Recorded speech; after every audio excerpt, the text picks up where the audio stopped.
Welcome back to the main events of Italian diplomatic activity abroad. The situation in the Middle East, particularly in the Gaza Strip, remains at the forefront. Foreign Minister Antonio Tajani has once again reiterated the position of the Italian government: a state of Palestine must first be built, and only then it can be recognized. Hamas must release all Israeli hostages. A new convoy of food aid under the Food for Gaza program has departed from the Strip. It consists of 20 World Food Programme trucks carrying assistance purchased with Italian funds for a total of over 350 tons of flour destined for the civilian population. Another convoy is expected early next week. Preparations are also underway for possible airdrops of additional humanitarian aid in coordination with the Ministry of Defense.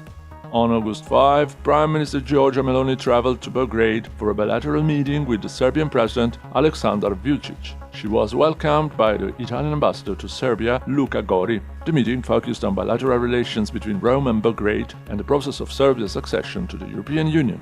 The Council of Ministers, upon proposal by Foreign Minister Tajani, approved a bill authorizing the ratification and implementation of the agreement between the Italian Republic and the Holy See for an agrivoltaic plant in Santa Maria in Galleria. The plant will supply renewable electricity to the Vatican City as well as to the properties listed in Article 14, 15 and 16 of the 1929 Lateral Treaty and to institutions connected to the Holy See or included in its consolidated budget.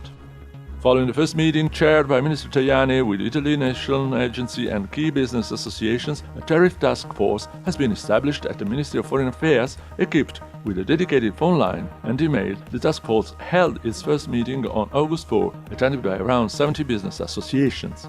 While awaiting the finalization of the joint EU-US declaration, we should create a more stable framework for transatlantic trade relations, the content of the executive order signed by President Trump on July 31 were outlined. The new tariffs will take effect 7 days after its issuance.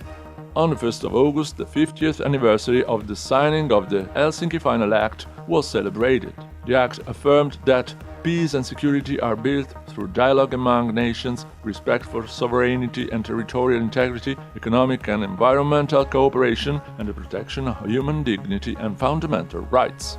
Foreign Minister Tajani recalled that the Helsinki Conference and the signing of that document represented a milestone in European history, contributing decisively to the end of the Cold War.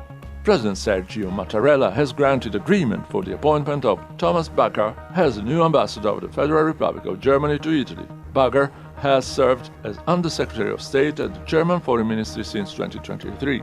Previously, he was German ambassador to Poland and Director General for Foreign Affairs at the Office of the Federal President, also serving as foreign policy advisor to President Frank-Walter Steinmeier. From 27 to 21st of July, the Embassy of Italian Manama, Bahrain, organized a preview of the Italian Cuisine Week in the World, scheduled for November.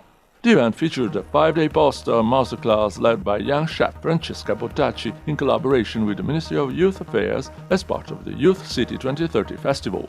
The course drew significant interest from participants.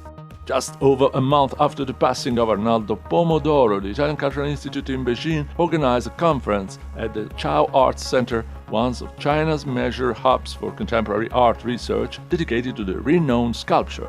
Among Pomodoro's most iconic international works is Sphere Within Sphere, created for the 1967 Montreal Expo and later installed outside the Ministry of Foreign Affairs in Rome. And that's all for now. Thanks for your attention and stay tuned.